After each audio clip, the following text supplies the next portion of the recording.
اعوذ باللہ من الشیطان اللعین الرجیم بسم اللہ الرحمن الرحیم والحمد للہ رب العالمین والصلاة والسلام علی اشرف الانبیاء والمرسلین خاتم النبیین سید الوصیین محب الغرباء والفقراء والمساکین رحمت للعالمین رسول الثقلین امام الحرمین صاحب کعبہ قوسین محبوب رب المشرقین والمغربین جد الحسن والحسین مولانا و مولا الثقلین ابی القاسم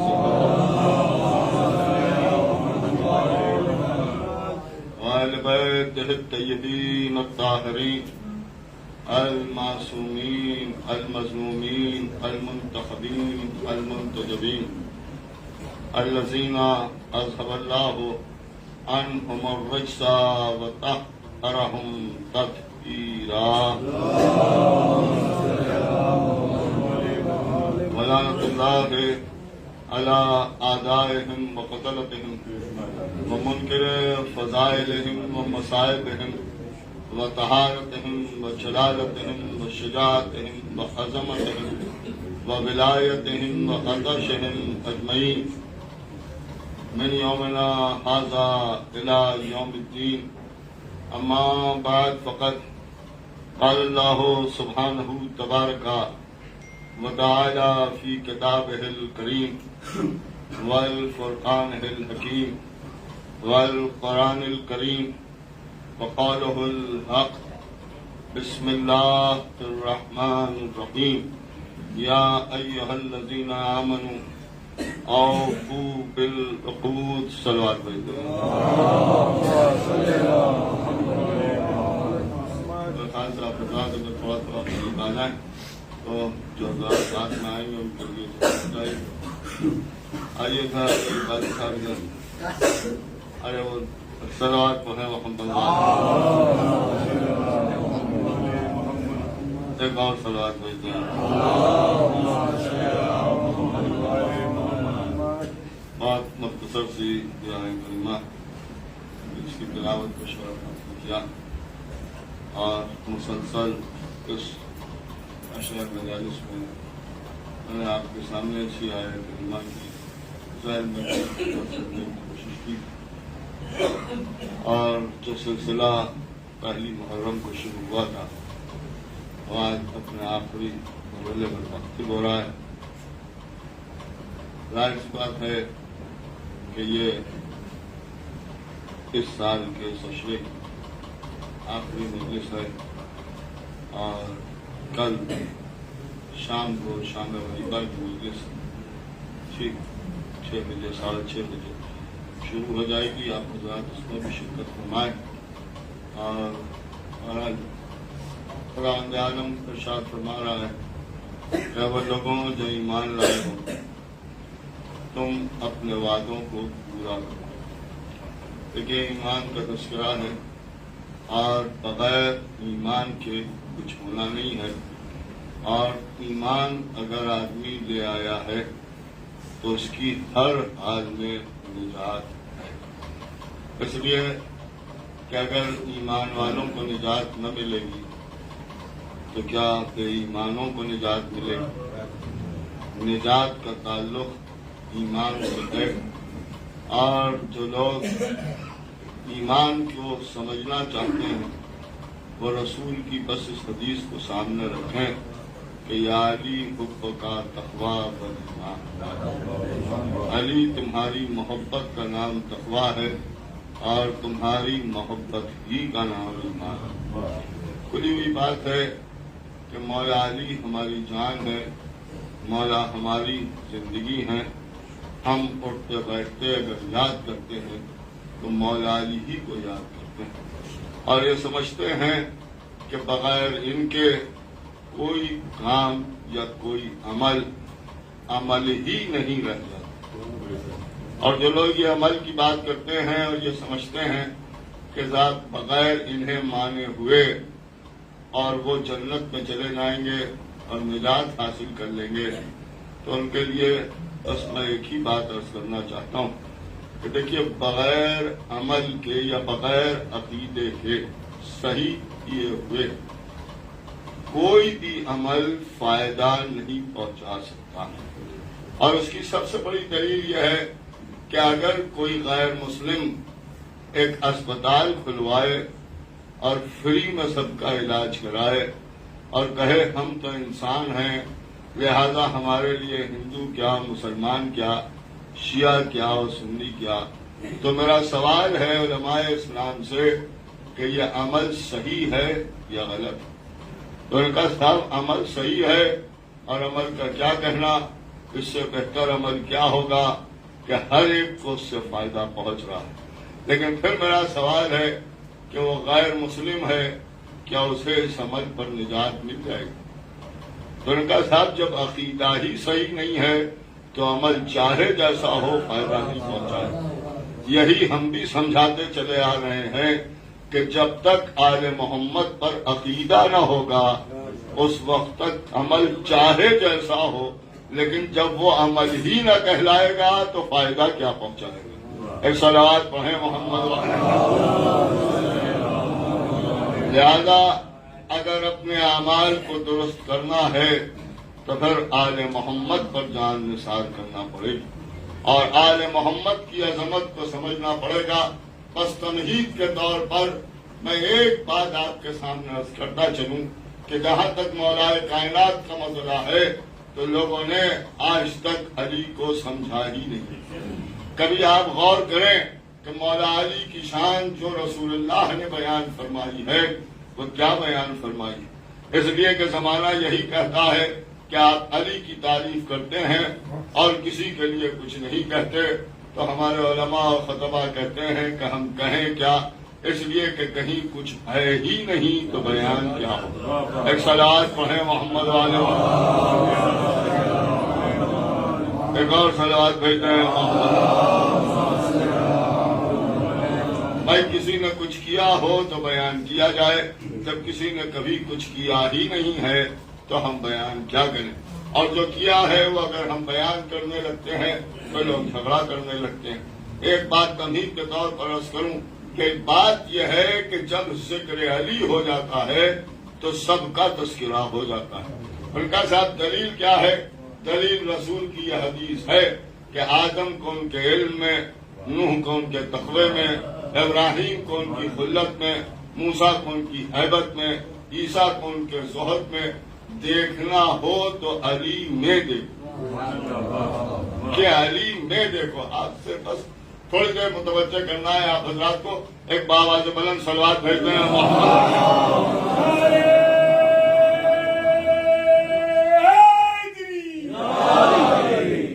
بس ذرا دیر متوجہ ہو جائے اور پھر میں آپ کے سامنے مسائل کر دوں. اس لیے کہ آج 9 محرم ہے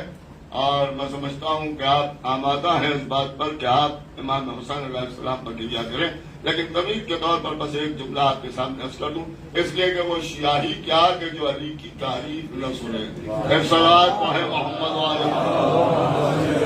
تو آدم کو ان کے علم میں، نوح کو ان کے تقوی میں، ابراہیم کو ان کی خلت میں، موسیٰ کو ان کی ہیبت میں، عیسیٰ کو ان کے زہد میں دیکھنا ہو تو علی میں دیکھو.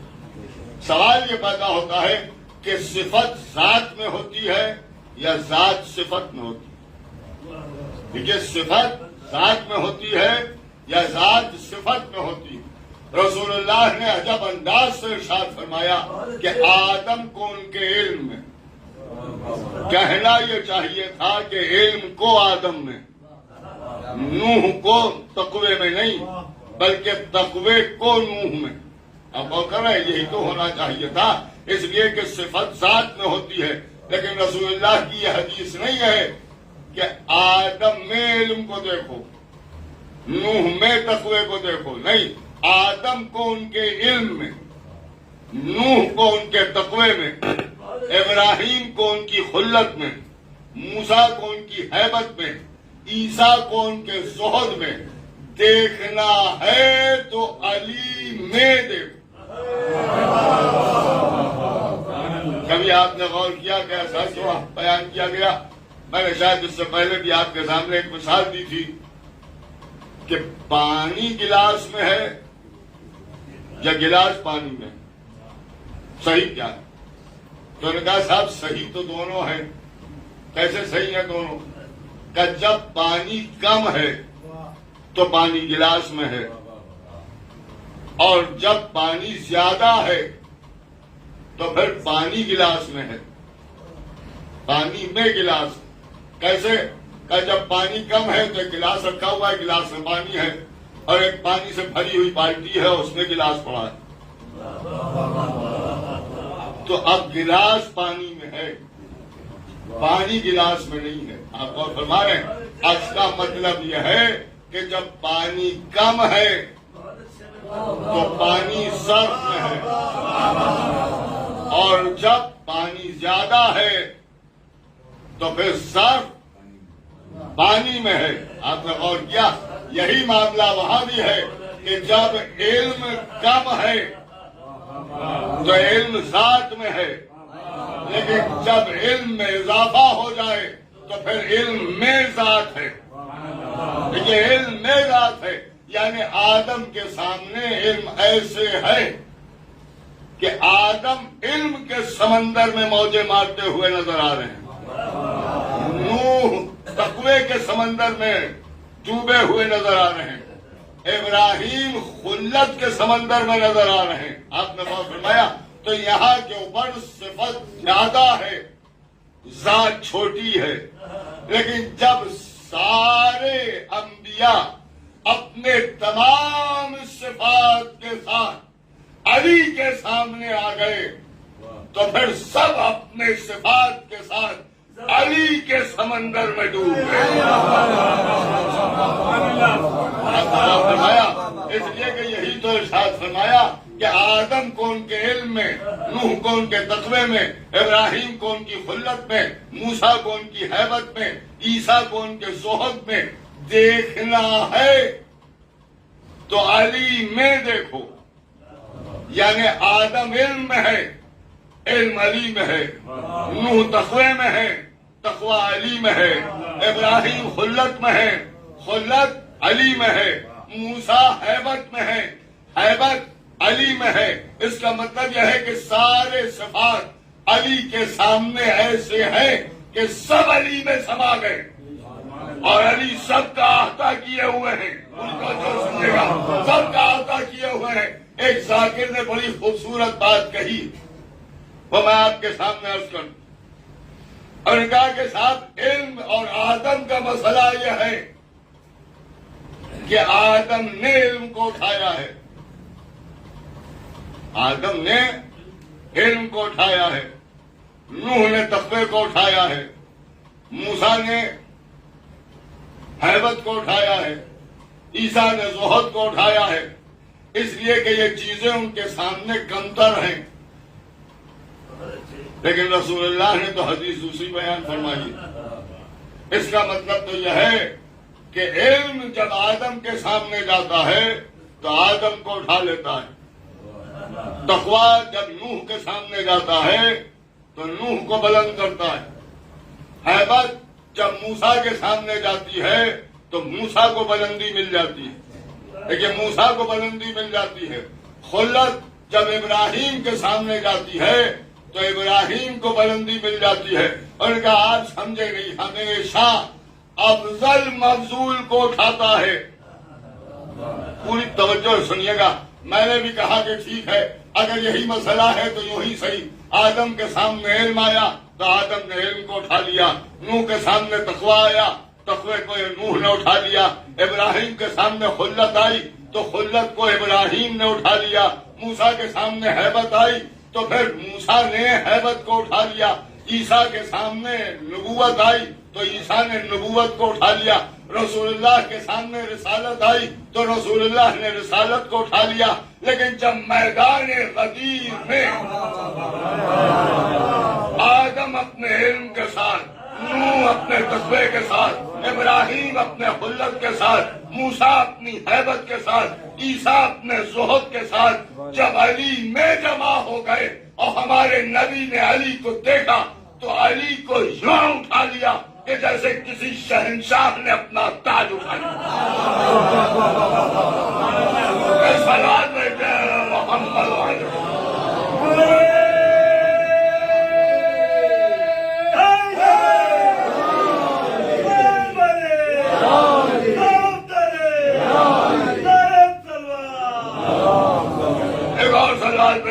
محمد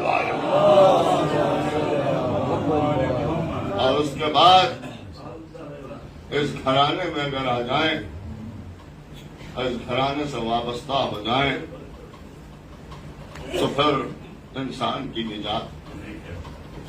افسوس اسی پر ہے کہ اس گھرانے کے فضائل کو کسی نے سمجھا ہی نہیں۔ میں کیا عرض کروں، آج 9 محرم ہے۔ علامہ عرفان حیدر آبادی کا ایک جملہ یاد آتا ہے کہ رسول کے 2 نواسے تھے، ایک نواسے کے لاشے پتیر تھے اور دوسرے نواسے کا لاشا تیروں کا تھا۔ امت نے یہ ستم کیا آل رسول کے ساتھ کہ مصائب کے پہاڑ توڑ دیے۔ آج آخری مجلس ہے، دل کھول کے روئیے گا، بچے جو اگلے برس ہم ہیں اور یہ غم کریں، جو چل بسے تو یہ اپنا سلام آخر۔ پہلی کو سوچا تھا کل روئیں گے، دوسری کو سوچا کہ کل روئیں گے، یہی سوچتے سوچتے دن تمام ہو گئے۔ آج 9 محرم ہو گئی۔ اب جو سال بھر زندہ رہے گا وہ پھر فرش عزا پر بیٹھے، یہ سوچ کر روئیے گا کہ اب اس پر رونے کے لیے بیٹھے ہیں جس پر رونے والا کربلا میں موجود تو تھا مگر لوگوں نے رونے لگ دیا۔ کیا مصائب گزر گئے حسین ابن علی پر، کبھی لاش اٹھائی کبھی روتی، کسی شغل میں شاہ دن بھر رہے، 3 دن کی بھوک اور پیاس ہے، تپتی ہوئی زمین ہے، خیمے میں جاتے ہیں تو بچے، باہر تشریف لاتے ہیں تو چاہنے والوں کے لاشیں بکھرے ہوئے نظر آتے ہیں۔ حسین کی اجازت دیتے ہیں، کبھی دوسرے کا لاشا لے کے آتے ہیں اور پھر تیسرے کو مرنے کی اجازت دے دیتے ہیں۔ اسی انداز سے حسین کربلا کی سرزمین پر ہیں، آج سب شہید ہو چکے، اون و محمد کے جنازے آ گئے، قاسم کی پامال لاش کے ٹکڑے آ گئے، عباس کا علم خیمے میں آ گیا، علی اکبر کے سینے سے پرچی کی اینین کھینچی جا چکی، کڑیا جوان کا لاشا حسین اٹھا لائے۔ اب حسین مقتل میں آ کے آواز دیتے ہیں، حل میں کوئی ہے جو میری مدد کرے، دوستوں کے لاشیں تڑپے، کٹی ہوئی گردنوں سے صدائے لبیک بلند ہوئی، آقا ہم حاضر ہیں، اشارے سے روک دیا، خیمے سے رونے کی آواز آئی، گھوڑا دواتے ہوئے درے خیمہ پر آئے، زینب ابھی جو رونا ہو رہا ہے، ابھی تو حسین زندہ ہے۔ علی اصغر نے اپنے آپ کو جھولے سے گرا دیا، لاؤ میرے بچے کو لاؤ، بچے کو لے کے چلے، ایک بلندی پر پہنچے، ابا کا دامن ہٹایا، پیغمبر نے کملہایا ہوا چہرہ لعینوں کی طرف کیا، خشک زبان خوش ہوٹوں پر پھیرنا شروع کی، دشمن منہ پھیر پھیر کے رویا،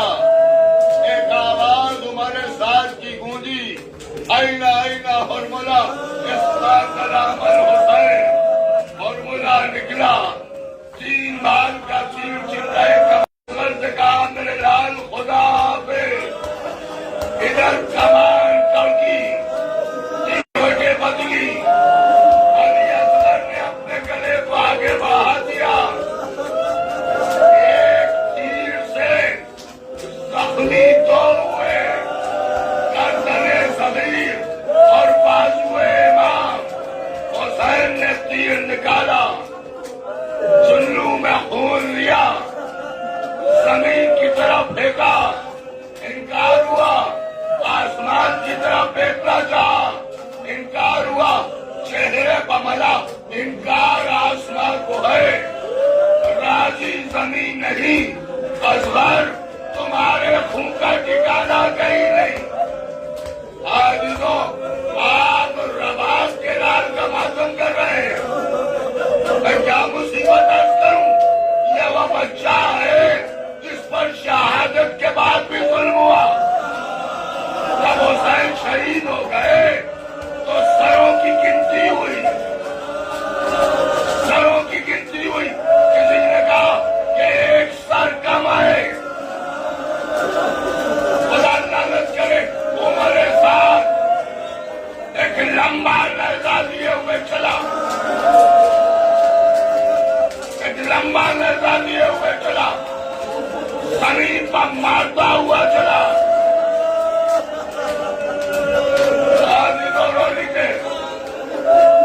آج کی اس مجلس میں میں دونوں شہادتیں آپ کے سامنے عرض کروں گا، پہلے کے بھی مسائل سنیے اور بعد کے بھی مسائل سنیے، اس لیے کہ اس عشرے میں ابھی تک حسین کے اوپر آنسو نہیں بہائے ہیں، کوئی توجہ سنیے گا،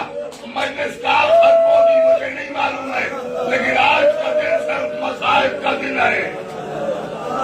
اب تو یہ نیزہ زمین کے اندر تک گیا اور باہر نکلا تو ایک ننھا سا لاشا، خنجر نکالا، علی اصغر کا سر قلم کر دیا،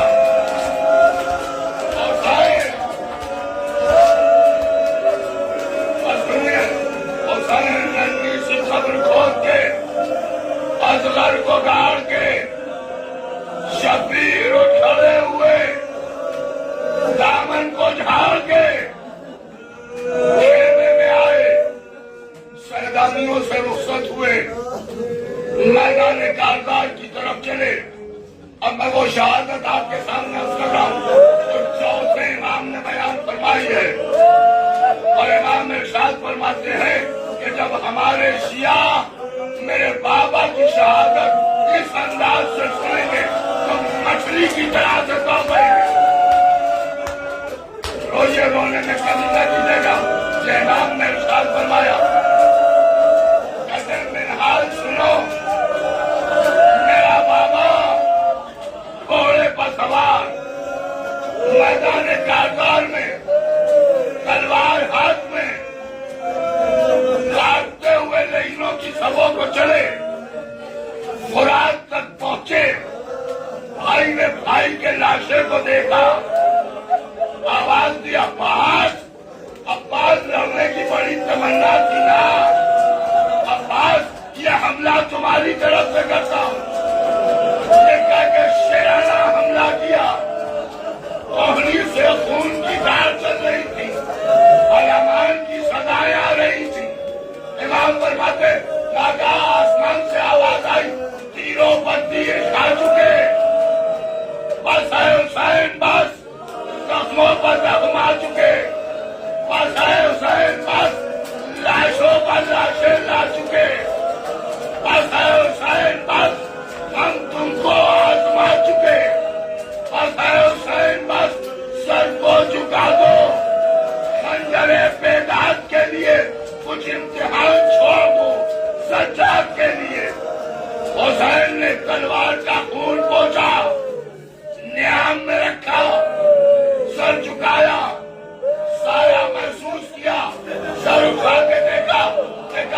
بچپنے میں جھولا جھلانے والے جبریل پروں کا سایہ کیے ہوئے اے جبریل ہٹو، ہمارے درمیان نہ آؤ۔ جبریل ہٹ گئے، آواز دی پروردگار اس سورج کا رخ میرے سینے کی طرف کر دے۔ یہ کہہ کے بند خبر کو چاک کیا۔ اب حسین کھڑے ہوئے ہیں، سرگنا پر بیٹھے جھوم رہے ہیں، آپ سنیں گے کیا ہوا؟ بھاگی ہوئی فوجیں پلٹی، امام فرماتے ایک تیر پیشانی پر لگا، حسین نے تیر نکالا، لیکن نیزہ چلا، سینے پر لگا، حسین نے نیزے کو پھینکا، گھوڑے پر ڈگمگائے، گھوڑے پر ڈگمگائے۔ آپ سنیں گے کیا جب پر آئے؟ ایک طرف سے پٹھی ماری جاتی تھی، حسین دوسری طرف ادھر سے نیزہ مارا جاتا تھا، حسین ادھر تو جلا کے گلے میں باہر ڈالی، لے کے چلا، ایک نشیب میں پہنچا، آہستہ سے خاک پہ اتارا، ایک ماں کی آواز، ارے میرے بچے حسین سے ماں انتظار کر رہی ہے، خدا لعنت کرے، سمر چلا، خنجر لیے ہوئے چلا، پتھروں پر مارتا ہوا چلا، خنجر کند ہو گیا، حسین کے قریب آیا، حسین کو پلٹا، حسین کا سر سجدے میں ہے، حسین کا سر سجدے میں ہے، میں کیسے عرض کروں؟ ارے پڑھتے پڑھتے مجھے موت آ جائے، سینے حسین پر قدم رکھا، آگ بہایا، بالوں کو پکڑا، سر سے لگانا شروع کی، آج کر ضربیں لگی، حسین رخصت ہو گئے، گھوڑوں کی نال بندی شروع ہو گئی، نواب نے ننگا سا لاشا اٹھایا، آقا حسین کے پہلو میں رکھا، اے میرے والی گھوڑے آ گئے ہیں، میرے بچے کی حفاظت کرو۔ اب جو گھوڑے آئے، حسین کا لاشا اٹھا، علی اصغر کے لاشے کو اپنے سینے